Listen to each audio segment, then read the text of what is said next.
I'd never met anybody who ever told me about anything personally knowing God or anything supernatural other than historically what I knew from stories from the Bible. Never met one person who told me they had a real relationship with Jesus. Never knew about the need to really come into a relationship with the Lord through Jesus. And I was busy getting it on. But, you know, there's not enough excitement in the world to ever satisfy. You always got to have more. And I like stuff that was edgy, you know, skiing, and I always liked aviation stuff. And so I started taking flying lessons. Then I thought it'd be more fun jumping out of airplanes. So I became a sport parachutist, and that really got me. I mean, I became obsessed with skydiving. It really consumed my life. My existence revolved around that 30 to 60 seconds in free fall and that 5-minute parachute ride. Then I had to do it again. It's like like a drug, you know. It's it's good. Like an addiction. Oh, totally. And then all of a sudden, one night, all that was going to change. Shortly after takeoff, I don't really recall much because I was kind of dozing off, sitting next to the pilot, actually sitting on the floor next to the pilot where we moved the seats in this new aircraft. And I was awakened by a sound unfamiliar to me. It was the sound of the motor going completely silent. Uh-oh. And the pilot turned to me and he slapped me. He says, "That's it, we're going down." So we just pitched forward and we plummeted straight down at over 100 miles an hour. And what was seen out of the cockpit, and this was told to me, I don't recall this, but we were going straight to the ground and we're headed right towards a gigantic oak tree. We did hit that tree going, like I said, over 100 miles an hour, and my face stopped my body going 100 miles an hour. So then the airplane cartwheeled on its wings and slammed into the ground. If you see pictures of the aircraft, it doesn't look like anybody could survive this. So there was obviously injury and confusion, and the two students got pushed out the doorway and by one of my friends who was a very experienced jumper. And the fourth man out saw me moving, and the pilot assumed we were leaving too. And just as he was going out, the plane went up in flames. And as he was running away, he heard screaming and realized I was trapped inside along with the pilot. And this brave man who was my friend and went back in the plane and saw me trying to escape where the wing had been torn loose from the airplane. But I was stuck, and by something in my equipment or my clothing, it was caught, and I was soaked with fuel, and it was on fire from head to toe. Wow. And just like you see in movies, a person whose whole body was engulfed in flames. And this is where God did the first miracle. This man grabbed a hold of my parachute harness, and with his bare hands, tore that loose. It's 2,000 pounds tensile strength in each one of those straps. Wow. Pulled so hard he pulled his thumbs out of his sockets. Dragged me away from the plane and slapped the fire out. It kept reigniting, and then he tried to go back for the pilot, and he couldn't. He was burned alive. Well, they rushed me off to the hospital. Obviously, it was horrible, and they rushed me off to the hospital and saw that I sustained very serious injuries. I had a brain injury. I had burns over a large portion of my body. And, you know, tremendous cuts and, you know, this shock of, you know, that crash. They told my family I was going to die. They told my sister to come that day because I was not going to be there in the afternoon. I had an experience I had never heard about. Never heard anything like this. As I was laying there in that condition, just racked with pain and discomfort in every way possible, suddenly my inner man, the real me, my spirit, sat up out of my body, and I could feel my legs go through the springs of the bed. Wow. And my spirit came out of my body as if you would take a glove off your hand. And instantly, I was in the spiritual world. Instantaneously, I knew this was the real world. And this man that I was seeing was the real me. Now, when that happened, were you aware of any pain still? Or no, I was totally completely separated from the pain and the carcass. Completely, no. And I didn't even remember turning around and looking. I mean, I was transferred immediately into a spiritual dimension. And everything about the spirit world is more real than this world. The colors are brighter. The edges of everything are sharper. The emotions are just...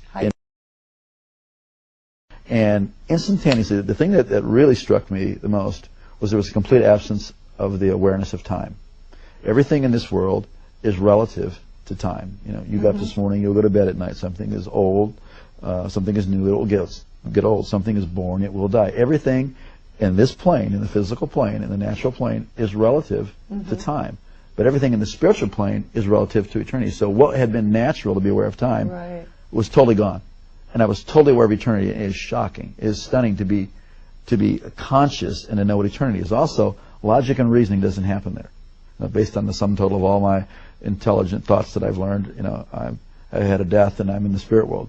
It's like you just know that you know that you know. It's like having a revelation constantly, and it was incredible. And I knew I was traveling. I could feel, you know, that I was traveling. And as I looked ahead, there was this pure white light. It was whiter than the whitest snow and brighter than 10,000 suns. And yet I could look right at it, and it was compelling.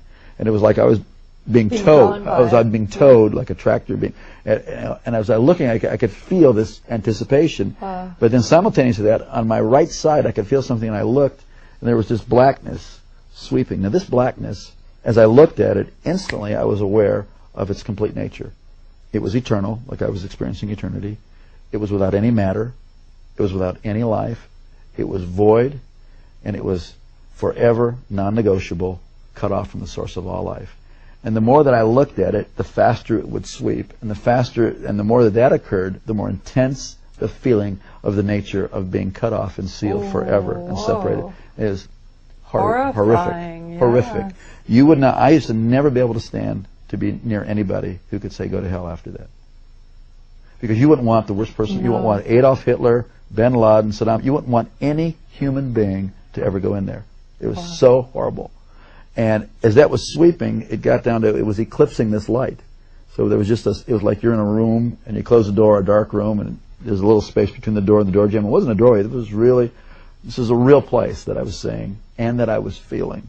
And as it was closing, it was eclipsing, and now I'm standing on the very edge, the precipice of eternal separation. And I scream out of my spirit, I'm sorry, I want to live.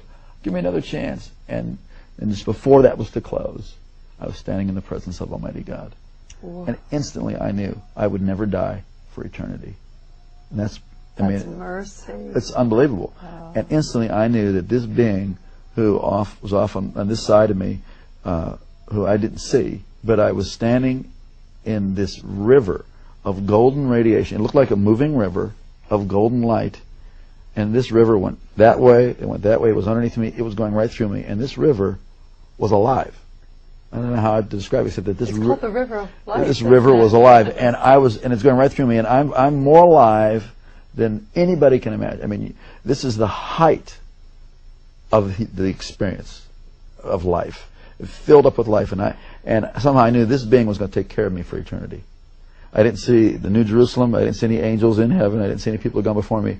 This was the max. So I was so filled with just the love and all of God's majesty, all of His authority, all of His love, everything was just flowing through me. I was like vibrating like a tuning fork, the very essence of God's nature. But when God spoke to me, and not in a language like you and I are talking now, but the knowledge of His purpose, the word of His purpose, came in through that same light. And I was taken back to the same way I left, so like being reeled in like a kite, and I went down through space and time, this dimension. As my spirit settled into my body, and I could start to hear out of these ears and see out of this eye, I came to in the room, materialized, kind of like they beam up on Star Trek, and I heard myself speaking in this beautiful language that I had never heard anybody talk about before. It's a heavenly language. Yeah, it was a beautiful language, and when my brain turned on, I thought, what in the heck is this other language? And I was no longer, the person who was dying and dead was no longer, and I was born again and filled with the Holy Ghost. I never heard about that. You know, for years I wondered, what was that blackness, and why did it sweep down to where it was just a sliver, like about a half-inch of white light? And years later, God revealed it to me. It was really a historical record of my life. That for all the years that I had lived, I was in darkness. And God gave me a space. It changed my future, my destiny, my whole purpose. God loved me the whole time. God was with me. But, you know, please don't wait until you're that desperate. We're desperate right now, and He's with you, and you have a chance today to cry out to God. It's not complicated. It's not religious. I mean, certainly my prayer wasn't all that complicated, and it wasn't about religion. It was about I needed life, and there is no one of us before God that doesn't need the whole life that He has to offer. It's usually fear that keeps us from doing that, or like we're afraid, well, I'm not good enough. That's the whole deal. We need God.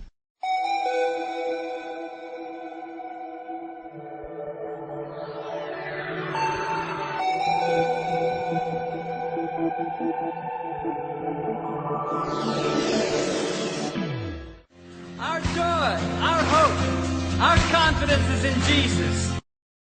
Foundation. Jesus.